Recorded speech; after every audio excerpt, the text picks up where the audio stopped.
Hey everyone, welcome back to another video of Antwool Reacts. Sorry I didn't upload on Monday. I was planning to, but I didn't have anything to come up with. But anyway, today we're going to be reacting to the death battle between Leon Kennedy versus Frank West. I vote for Frank West because you see all those items, all those creative weapons in Dead Rising. That's cool. I don't know much about Resident Evil, but I know about it, but it's just I didn't play the game. But I know some of it, but it's complicated. But anyway, let's begin the video.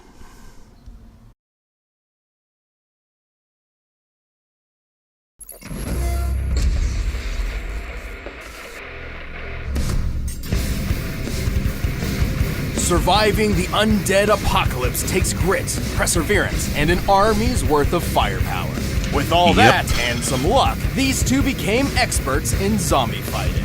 Leon Kennedy, the top cop and government agent in Resident Evil. And Frank West, the backyard wrestling MacGyver of Dead Rising. He's Wiz and I'm Boomstick. And it's our job to analyze their weapons, armor, and skills to find out who would win a death battle. As a child, Leon Scott Kennedy's father instilled in him a strong sense of justice. Following in his footsteps, Leon joined the police force, determined to uncover the darkest riddles and uphold the law. So, for his first ever assignment, he took the biggest challenge he could find. Instead of picking an easy job like dishing out dastardly parking tickets, he was off to Raccoon City to investigate a bunch of mysterious murders. His instincts were good, perhaps too good. Officer Kennedy wound up choosing the most challenging and dangerous assignment he possibly could have. Yeah, it turns out Trash Panda Town was due for a big old zombie outbreak, and Leon got stuck in the middle. How's that for hazing the rookie? He wasn't a rookie for long. After fending off the zombie threat and even taking a bullet from the grassy knoll, Leon was recruited by the American government as a special agent, bodyguard, and their go-to specialist for apocalyptic events. In all cases, the people that are bitten become infected themselves and go on to attack others. The only way to stop the spread of infection is to destroy the infectee's brains. Shoot them in the head. His training at the police academy turned him into a pretty tough guy, but as a special agent, he became unstoppable. All thanks to his extensive firearms training, extreme driving tests, and the study of tactical response scenarios. Guess what martial art they teach American Secret Service members? A traitorous Russian one called Sistema, and Leon is an expert at it. Sistema is a free-form martial art focusing on disabling targets via pressure points and joints. While not specifically lethal on its own, Sistema also involves quite a lot of training with knives and firearms. That's good, because I don't think fists would be enough to take on monsters like the Tyrants, Skinless Dogs, and... is that Gene Simmons? Right, these bioorganic weapons, or BOWs, were far tougher than your ordinary run-of-the-mill zombie. Thankfully, Leon has the weaponry to take them on. He's efficient with just about any kind of gun, but like me, he loves carrying around his favorites, including the Silver Ghost, a unique pistol specifically designed for him. He's also got a modified 50 caliber Desert Eagle Magnum, a gift from his father. Lucky bastard. All I ever got from my dad was a sore cheek. While he has no problem dual-wielding handguns, Leon is extremely proficient in dealing damage with heavier weapons, such as the M203 grenade launcher or his ludicrous rocket launcher special. This red-tipped wrecker of an RPG is far more powerful than an ordinary propelled grenade. The gun itself looks similar to a classic RPG-7 model, first used as an anti-tank weapon by the Soviet Union. Since the red grenade is so deadly, it's probably a thermobaric explosive booster, which can launch over 600 feet for a 60-foot wide explosion. That's more than enough to take down one of those bow wows. Leon has plenty of experience with hand grenades, rifles, flamethrowers, etc., but one weapon stands above them all. What? His knife. A knife? Oh yeah, Leon's combat knife is way more than some plain old red cutter. He's practically magic when it comes to his skill with a knife. And if he gets hit, he'll be fine. Probably. I mean, he's wearing lightweight level 3 tactical body armor, which can stop bullets from a magnum and even some rifles. If he does take a hit, he's carrying some healing herbs, which he can also take a hit from, if you know what I'm saying. He's not snorting drugs, Boomstick. Healing herbs have a history of being applied as an aerosol spray or ground up within paper. Well, once Leon became the government's numero uno answer to all their zombie problems, he was stopping outbreaks all over the world. He had to pull off some awesome feats to do it. He even had to make some horrible sacrifices along the way. Like that poor Ducati. Leon is strong enough to crush a skull or even force open the jaws of a giant infected shark. The shark What? appears to be similar in size to a great white, Oh, that which has a thing bite is strength scary, of nearly 2 man. tons of force. That Look shit's at it. crazy! And speaking of which, let's talk a little bit about Leon's relationship with boulders. Relationship with what? Boulders! You know, they're like really big rocks. Think you would know that. Well, he fought Chris Redfield to a standstill, the famous boulder puncher himself. And while Leon doesn't seem to have Chris's brute strength, he did push over this giant rock with a little help. Leon is pretty quick too. He's dodged bullets, a moving laser grid, and even outraced this tyrant, which, according to the Inside of Biohazard guide, could run up to 43 miles per hour. He's even thrown his trusty knife fast enough that this creepy guy didn't even react until, The average time for a person to perceive and react to movement is 1/4 of a second. Leon appears to be about 30 feet away from his target Salazar here, meaning he threw his knife around 80 miles per hour. The average speed for most world-class knife throwers is only 35 miles per hour, so he's more than double that.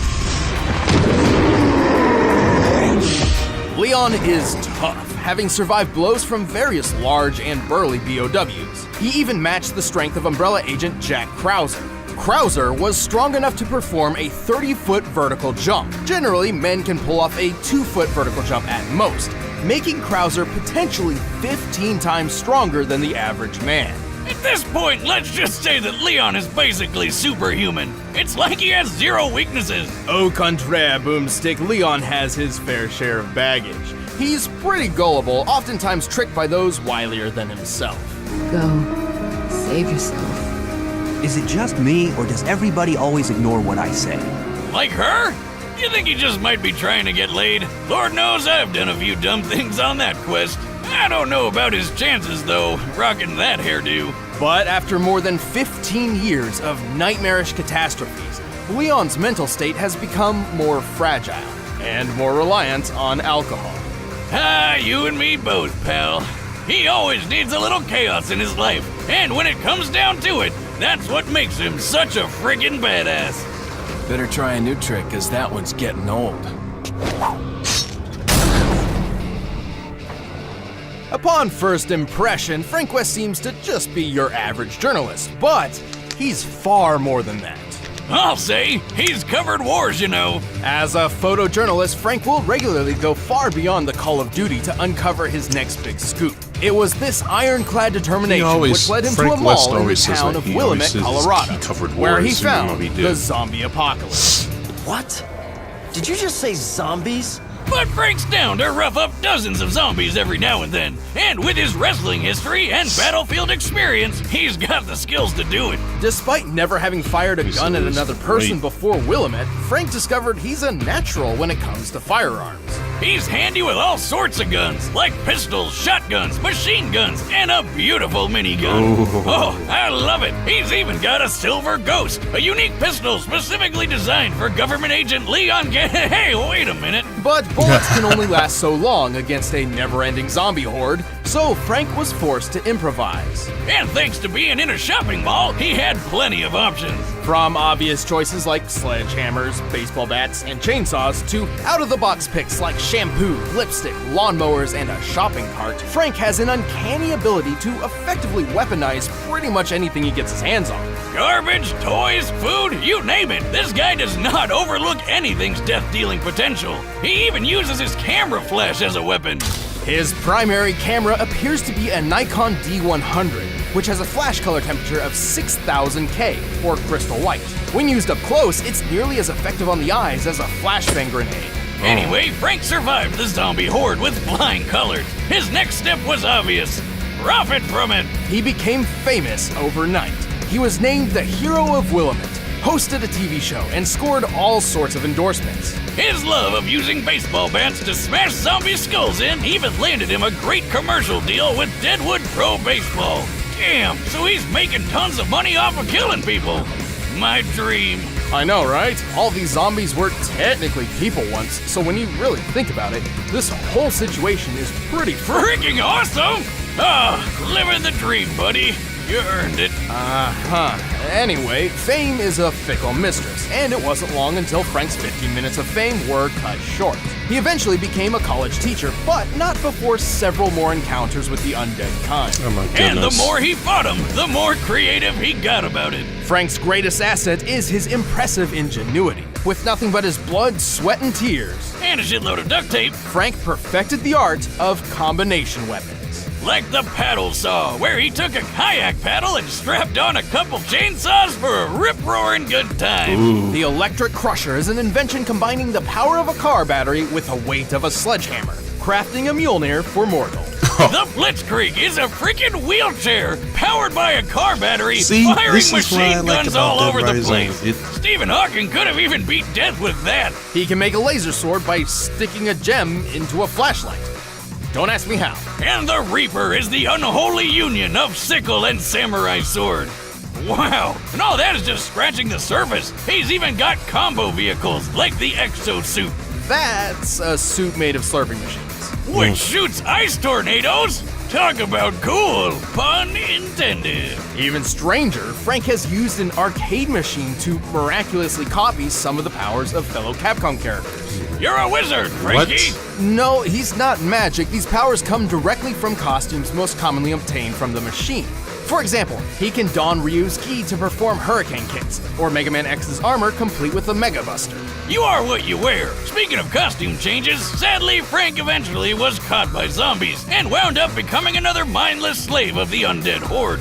But it's okay, he got better. Frank has pulled off a lot of impressive feats. Despite having little formal training aside from maybe a 3-day combat journalist crash course, he's killed hundreds, maybe thousands of zombies, giving him one of the highest body counts in video game history.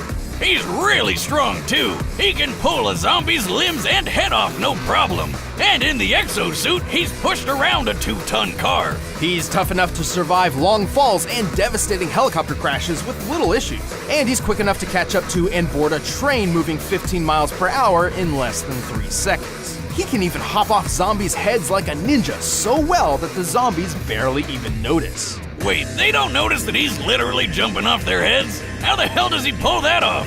Very careful.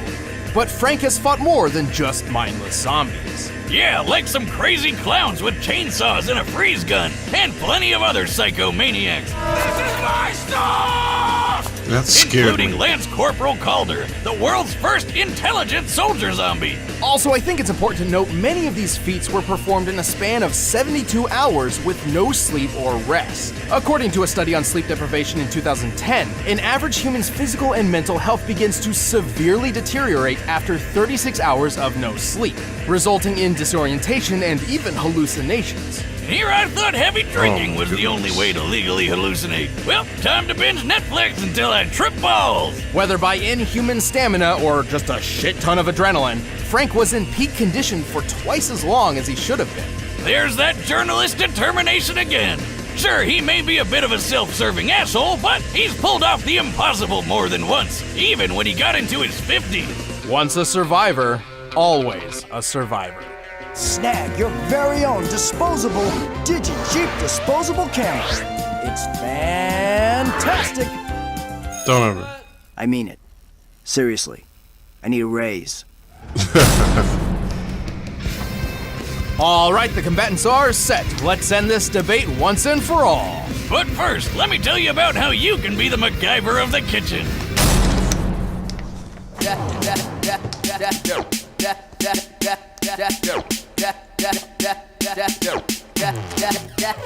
That's right. Non-GMO. Delicious food.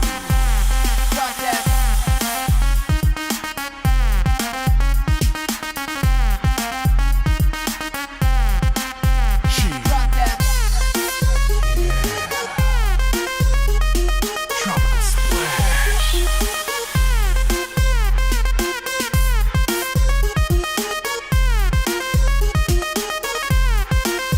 now, you're probably shouting at your screen, "Where do I sign up?"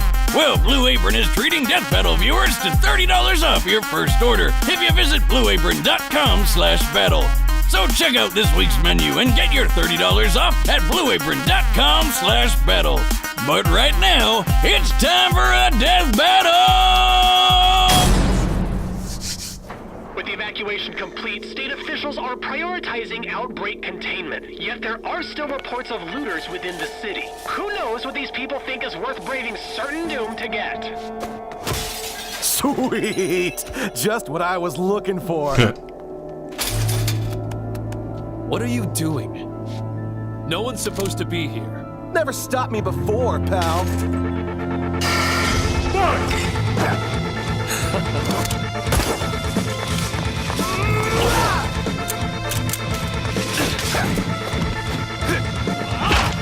Batter up!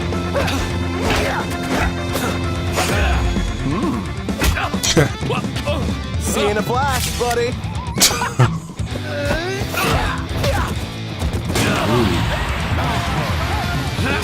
Oh, shit.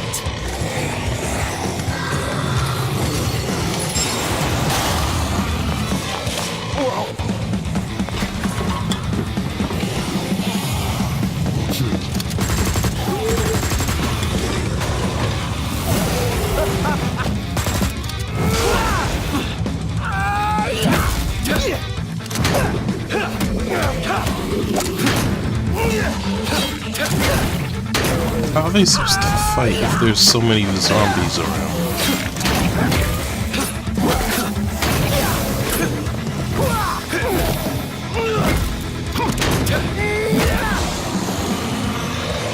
Give it up, man. You can't keep up with me. Wanna bet? I've covered wars, you know.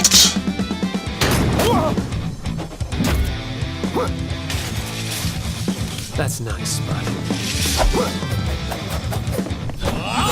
I fought them.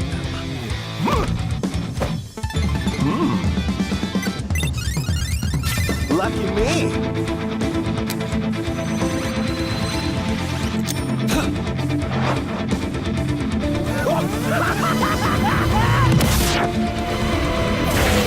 Ooh.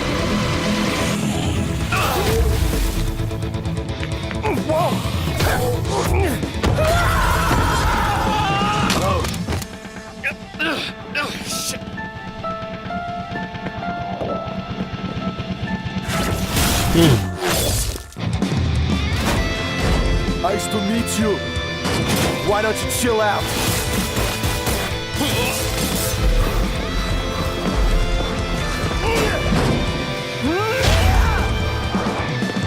Here we go.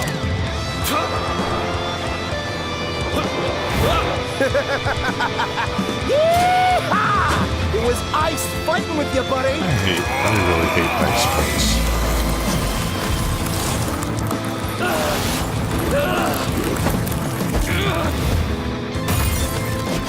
Game over.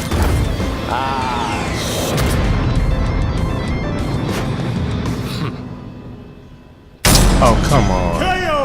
Something tells me Frank won't be coming back from the dead this time. Frank's cheeky strategies and endlessly creative arsenal certainly put up a good fight, but in the end, Leon just had him beat in nearly every other category. Frank was one tough cookie, but Leon's superhuman abilities were just more impressive. Frank's pushed a 2-ton car, right? Yes, which is similar to Leon holding back the shark's 2-ton biting force. But his boulder feat was much more impressive. By comparing the boulder's size to Leon, it appears to have weighed around 9 tons at minimum. While Leon did have help pushing it, even half of 9 tons is much heavier than anything Frank's lifted or pushed. Leon and Frank seemed equally tough, but Leon was definitely quicker. Bullet timing, laser dodging, and hell, Leon's speed and precision with his knife on its own is more impressive than any speed feat Frank's got. But in the end, the most important question was whether or not Leon could cope with Frank's insane weaponry and unpredictable creativity. But Leon's seen plenty of crazy shit in his career and fought lots of surprising and off-putting monsters. His years of formal training and more consistent combat records certainly lent him the experience needed to win. He's survived numerous battles with enemies powerful enough to one-shot him, and he's shown plenty of creative strategy and critical thinking mid-fight. Like when he fought Tyrant Glenn, using momentum from his own injuries and throwing a friggin' motorcycle through the air. Leon was just too fast, too strong, too experienced, and too badass. He was frankly on his game. The winner is Leon Kennedy. Thanks for watching this episode of Death Battle. If you want to check out commentary for this episode, you can click the little box right over there for a first membership trial. And if you want to grab the music from this fight, go ahead and do so. It's down in the description. Alright, let's see what's next. Doctor Strange and Dr. Fate, yes!